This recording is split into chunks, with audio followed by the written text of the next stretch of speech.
Spring of 1944. Across the airfields of East Anglia, England, the thunder of engines filled the dawn. Dozens of B-24 Liberators and B-17 Flying Fortresses lined the runways, waiting to lift into a sky that had already taken too many men. Every morning the same ritual repeated, crews climbing aboard with the weight of mission briefings and silent prayers, while ground mechanics, sleepless, oil-stained and unsung, prepared machines that were often older than the pilots flying them. That morning, the 8th Air Force was preparing its biggest series of bombing raids over German industrial targets. The war was entering its bloodiest phase, and air supremacy meant survival. But something was wrong, something no one could explain. In the past 2 weeks, 3 bombers had exploded midair before even reaching enemy territory. No enemy fighters, no flak. Just a sudden flash of fire, followed by silence and falling debris. The official term was catastrophic structural failure. But among the mechanics, a darker name spread through the hangars, the ghost in the wings. At Harrington Field, Sergeant William Bill Cartwright, 29, stood beneath the shadow of a Liberator known as Lucky Lady 2. He wasn't an officer nor a pilot. He was a mechanic, one of thousands who lived in the cold mud under the bellies of aircraft. But Cartwright had a reputation. He noticed things others missed. That morning, as he checked the fuel tanks of Lucky Lady 2, he smelled something faint, the acrid sting of aviation fuel. It wasn't unusual. The B-24's wings carried over 2,700 gallons of gasoline, but this smell was stronger, and it lingered near a panel that had been replaced during recent maintenance. He wiped the area clean, waited, and saw it again. A tiny silver bead forming at the edge of the seam. Fuel. At first, he thought it was a cracked seal, but when he removed the inspection plate, what he found was far stranger. A parafuso, a screw, just slightly off its mark. It looked normal, it even fit perfectly. But when he measured it, the thread was inverted, the wrong rotation. A left-hand thread screw had been forced into a right-hand thread socket. It held, but not tightly enough. Under vibration, it loosened itself. And when that happened inside a wing filled with high-octane fuel, the result was inevitable. Cartwright stared at it, realizing what it meant. That one screw, one harmless mistake, could explain every explosion they'd seen that month. The fuel didn't leak visibly on the ground, but at 20,000 feet, under freezing temperatures and constant vibration, vapor would build inside the tank. One static spark, and the aircraft became a fireball.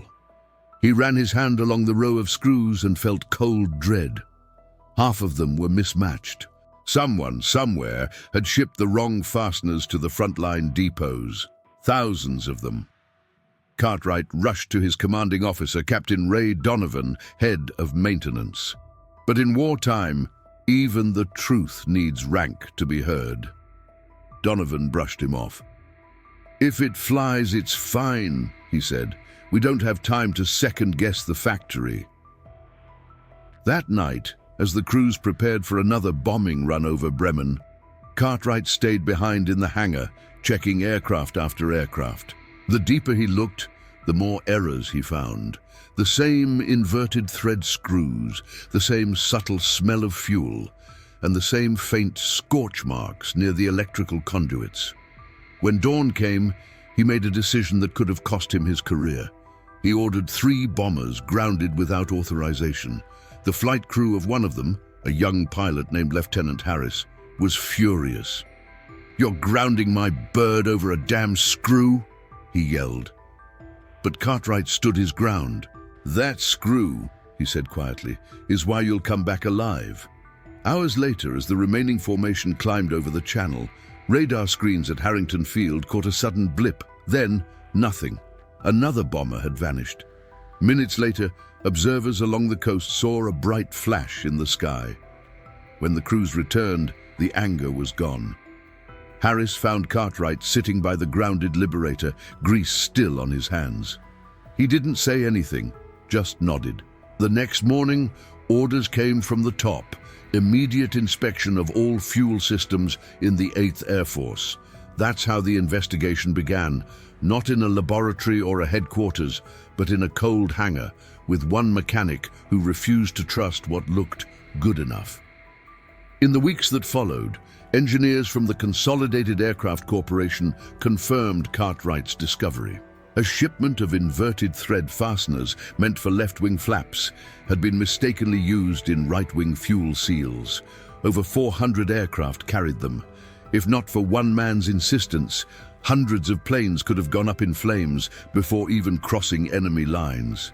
In that moment, without knowing it, a single mechanic had saved over 800 aviators from exploding midair, and the war, a war fought with bullets, bombs, and courage, had just been changed by something no larger than a thumbtack. By mid-May 1944, word of Sergeant William Bill Cartwright's discovery had reached the higher echelons of the 8th Air Force. His decision to ground 3 bombers without authorization might have ended his career if he hadn't been right. When engineers from the Air Technical Service Command arrived at Harrington Field, they carried a small wooden box marked Sample Screws, Fuel System. Inside lay a mystery that could decide the fate of hundreds of crews. Cartwright met them on the hangar floor, surrounded by rows of B-24 Liberators, monsters of aluminum and rivets, their bellies scarred from missions over Germany. He showed the inspectors the tank seam where he had found the inverted thread screw. Using a torque wrench, he demonstrated how easily it loosened after only a few engine vibration cycles. The inspectors leaned closer. One murmured, "That shouldn't move at all." They began pulling panels off other aircraft. Within hours, they had a small pile of identical screws, each with left-hand threads where right-hand should have been. Some were stamped from an older batch of hardware intended for C-47 transport wings, a shipment that had accidentally been mixed into B-24 parts during production at Consolidated Aircraft's Fort Worth plant. The war's relentless pace had blurred the lines between precision and improvisation. At 3 p.m., the team drained a wing tank and filled it with inert nitrogen to simulate pressure at altitude. As the compressor roared, Cartwright tightened a panel using the suspect screws. 10 minutes later, a faint hiss escaped through the seam. Then, under vibration, one screw spun half a turn by itself. The lead engineer exhaled slowly. "If that were gasoline, Sergeant, this whole bay would be gone." The chain of error paperwork traced the faulty hardware to a procurement change 2 months earlier, when suppliers were ordered to standardize fittings to reduce inventory. On paper, it saved time. In practice, it had placed the wrong threads into the fuel seal assembly line. Mechanics at the factory, working 12-hour shifts, never noticed. The screws looked nearly identical. That single bureaucratic shortcut now threatened hundreds of aircraft already flying combat missions. The investigators wired Washington, "Recommend immediate fleet-wide inspection of all B-24 and B-17 wing tank assemblies. Potential fire hazard due to thread reversal." Pushback and doubt. But war logistics were merciless. Every hour spent on the ground meant fewer bombers over the Reich. Some officers argued that the explosions could be due to enemy sabotage, not engineering. "The Germans have agents everywhere," one colonel said. "You're chasing a screw when we should be chasing spies." Cartwright refused to yield. He gathered his crew that night and ran another test, this time with high-octane 100 LL fuel. He inserted the inverted screw, sealed the panel, and ran an ignition spark 30 centimeters away. A blue flame shot out from the seam like a torch. The witnesses went silent. The next morning, Maintenance Command ordered all aircraft using that part number grounded for inspection. The scope of the problem teams spread across East Anglia at Thorpe Abbotts, Wendling, Hardwick and Tybenham, checking every bomber on the line. Out of 412 aircraft examined, nearly one-third contained at least one misthreaded fastener in a fuel compartment. The numbers were staggering. Investigators calculated that if even 10 of those aircraft exploded during formation flight, secondary blasts and mid-air collisions could kill over 800 airmen in a single campaign. The wrong screw had become an invisible minefield suspended in the sky. A quiet hero. While colonels signed memos and engineers wrote bulletins, Bill Cartwright simply kept working. Reporters would never know his name. He spent nights crawling through narrow access bays, replacing each defective fastener by hand. Fellow mechanics joked that he had saved more men with a wrench than a pilot with a gun. One evening, as bombers thundered overhead returning from Germany, a young gunner approached him. "You the guy who found the bad bolts?" Cartwright nodded. The gunner extended a gloved hand. "Then you saved my crew today." That handshake said more than any medal. Engineering redemption. By June, the factory issued new instructions stamped "Urgent, Fuel Integrity Bulletin 44-7, all wing tank access panels to be refitted with right-hand thread AN 515 series screws, field units to report torque test results weekly." The system worked. No further unexplained mid-air explosions were recorded that summer. Historians later called it one of the earliest large-scale examples of systemic error detection in wartime aviation. Proof that even under combat pressure, engineering discipline could prevent tragedy. Cartwright's insistence had forced the U.S. Army Air Forces to tighten its entire quality control chain, from Texas to the English front. In the end, the Parafuso Errado was not just a piece of metal. It was a symbol of how close human error and human courage can coexist. In a war of bombs and heroes, it was a mechanic's eye that changed the odds. By early June 1944, the Allies were on the brink of D-Day. Across southern England, the airfields pulsed with life. Mechanics, pilots, and ground crews working without sleep. Bombers filled the sky from dawn to dusk. Every airplane mattered, every minute counted. And that was the problem. When Sergeant Bill Cartwright's discovery reached the upper levels of the Air Service Command, it arrived at the worst possible time. Generals were focused on invasion logistics, not on microscopic threads inside a liberator's wing. The report, stamped "non-critical maintenance deficiency," to be re-evaluated after operations, was quietly shelved. Orders for fleet-wide grounding were postponed. Cartwright's base commander was told to continue normal operations. In other words, fly anyway. The silence before disaster. On June 5th, the night before D-Day, the hangars at Harrington Field glowed under blackout lamps. Mechanics moved like ghosts around the bombers. Cartwright and his team worked through the night, replacing screws on the planes they could reach, but there were too many. Only 18 of 47 aircraft on the flight roster had been inspected. The rest were scheduled for immediate combat use. "If we stop those planes," Cartwright said to his crew, "we'll be court-martialed. But if we let them fly, they might never come back." At dawn, the roar of engines swallowed his words. The first wave of bombers thundered down the runway, their silver wings reflecting the pale English sun. Cartwright stood watching, grease still on his hands, knowing some of those planes still carried the invisible flaw he'd uncovered.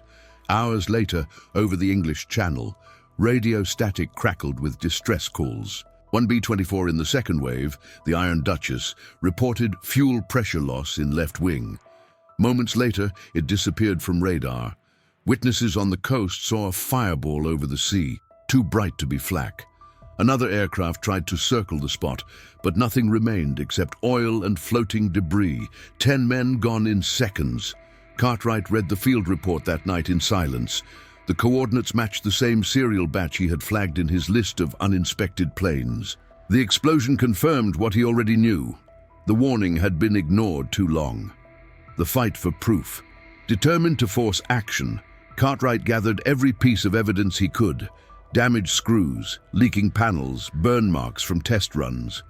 He wrote a detailed technical summary and took it directly to Major Daniel Haskins, the regional engineering officer. Haskins was no stranger to red tape. He read the report twice, then looked at the mechanic across his desk. "You're telling me we've got faulty aircraft flying over Normandy right now?" "Yes, sir," Cartwright replied, "and every hour we wait, we're gambling with lives." The major didn't answer immediately. Finally, he said, "You've got one chance to prove it. Pick a bomber. Show me." They towed a retired Liberator out of storage, stripped its left wing, and replicated the fuel system exactly as installed in the field. Cartwright inserted the wrong thread screws, sealed the panel, and filled the tank with 500 gallons of fuel. The test began at 3:15 p.m. The engine vibrated at 1,800 RPM for 12 minutes before a faint shimmer of vapor appeared near the seam. At 14 minutes, the pressure gauge spiked, and then a flash of blue flame shot out from the edge. The fire suppression system kicked in, but the message was unmistakable. Major Haskins removed his cap slowly. "Get Washington on the line," he said. The bureaucracy bends. 2 days later, a telegraph reached Harrington. Effective immediately, all aircraft equipped with fuel seal assembly AN-516L to be grounded pending inspection. It was the validation Cartwright had been waiting for, but it came too late for crews already lost. Over the following week, investigators found 62 aircraft with at least one defective fastener in their tanks. Several showed heat scoring consistent with vapor ignition. As the replacements rolled in from the States, production lines at Fort Worth and Willow Run went into emergency revision. The error had originated from a batch of mixed fasteners labeled L-type reversible thread, a cost-saving initiative that bypassed final torque testing to speed output. That single oversight, compounded by pressure and fatigue, had nearly created a chain reaction capable of destroying an entire bomber group. The weight of responsibility. When the last of the faulty aircraft were grounded, Cartwright received a commendation letter, unsigned, stamped, filed. He never cared. What mattered to him was watching the next mission's bombers take off without smoke trailing from their wings. Fellow mechanics started calling him the Screw Man. He laughed it off, but inside he carried the memory of the crews, lost to an error no one wanted to see. "War isn't just about who shoots first," he told a young recruit later. "It's about who checks twice." By July 1944, not a single unexplained explosion was reported in the 8th Air Force. Cartwright's discovery had become a quiet turning point, a moment when one mechanic's persistence forced a massive war machine to stop, listen, and fix itself.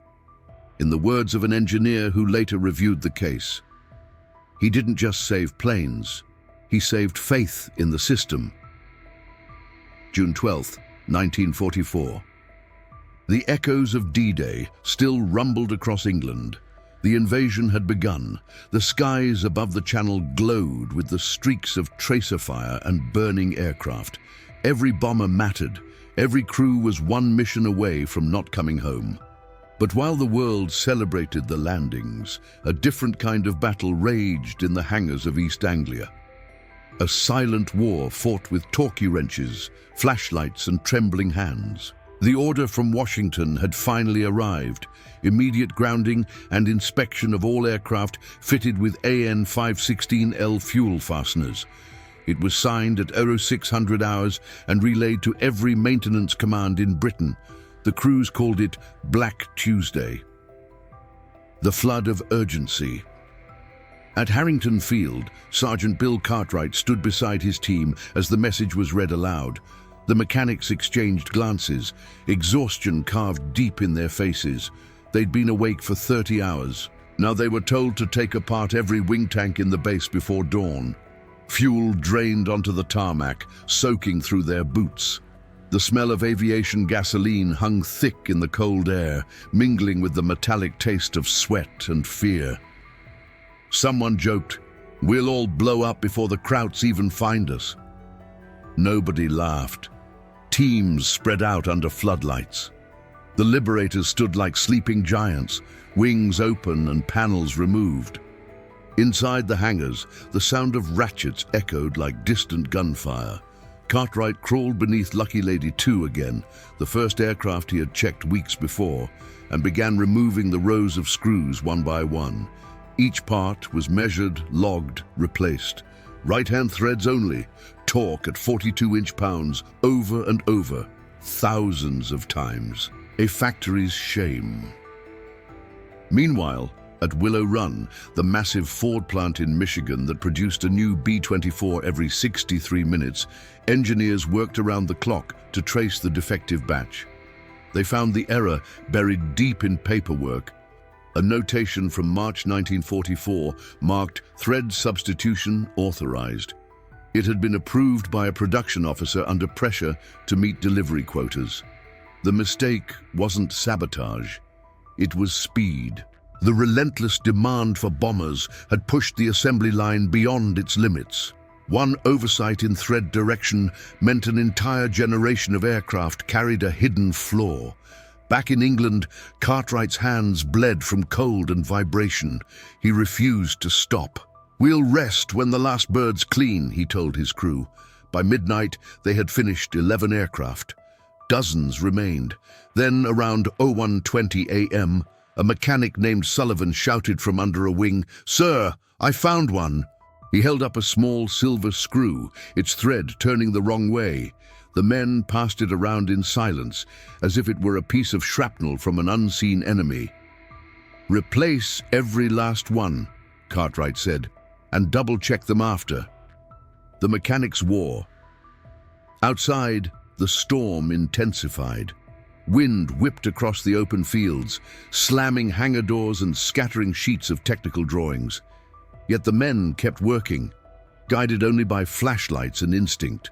They had no idea that other bases across Britain were doing the same. Over 5,000 mechanics disassembling aircraft simultaneously. Some worked by candlelight, others by the glow of truck headlights. It was a scene of chaos and discipline intertwined, driven by one simple truth. They trusted a sergeant's warning more than the bureaucracy above them. At Tybenham, a B-24 crew chief named Jack Reynolds later recalled, "It wasn't just about screws, it was about faith. If we didn't fix those birds, someone's brother wouldn't come home." By 4 a.m., the horizon began to pale. Mechanics stumbled from the hangars with blackened faces and shaking arms. They had replaced nearly 40,000 fasteners in one night. Not one explosion was reported on the next day's missions, engineering lessons written in sweat. When engineers compiled the data a week later, the results stunned command headquarters. Across the 8th Air Force, 418 aircraft had been found with at least one inverted thread fastener in a fuel compartment. In some cases, the same error existed on both wings. A simple mechanical defect had threatened to destroy more American aircraft than an entire Luftwaffe division. The discovery reshaped maintenance protocols permanently. The new bulletin, Air Force Technical Order 0120E9, required double inspection for all fuel systems, with torque markings painted red after each verified screw. It was the birth of the two-signature rule, a standard that survives in aviation safety today. Cartwright didn't know that. All he knew was that for the first time in weeks, no aircraft exploded mid-air, no fireballs lit the sky. The silence meant victory, a moment of stillness. On June 14th, after 72 hours awake, he finally sat down on the cold floor of the hangar, leaning against the wheel of a Liberator. His uniform was stiff with oil and frost. A young mechanic handed him a cup of coffee, now more mud than liquid. "Sir," the boy said quietly, "did we really save that many?" Cartwright didn't look up. He just stared at the aircraft towering above them, the massive machine that depended on screws small enough to disappear in the palm of his hand. "If we did our job right," he said, "no one will ever know what we saved. And that's the point." The boy nodded. Outside, the engines began to roar again, this time without fear. The morning after the night of the revisions, The airfields of eastern England looked like a mechanic's graveyard. Puddles of fuel, mountains of oily rags, and exhausted men asleep under the wings of bombers that now gleamed like new armor.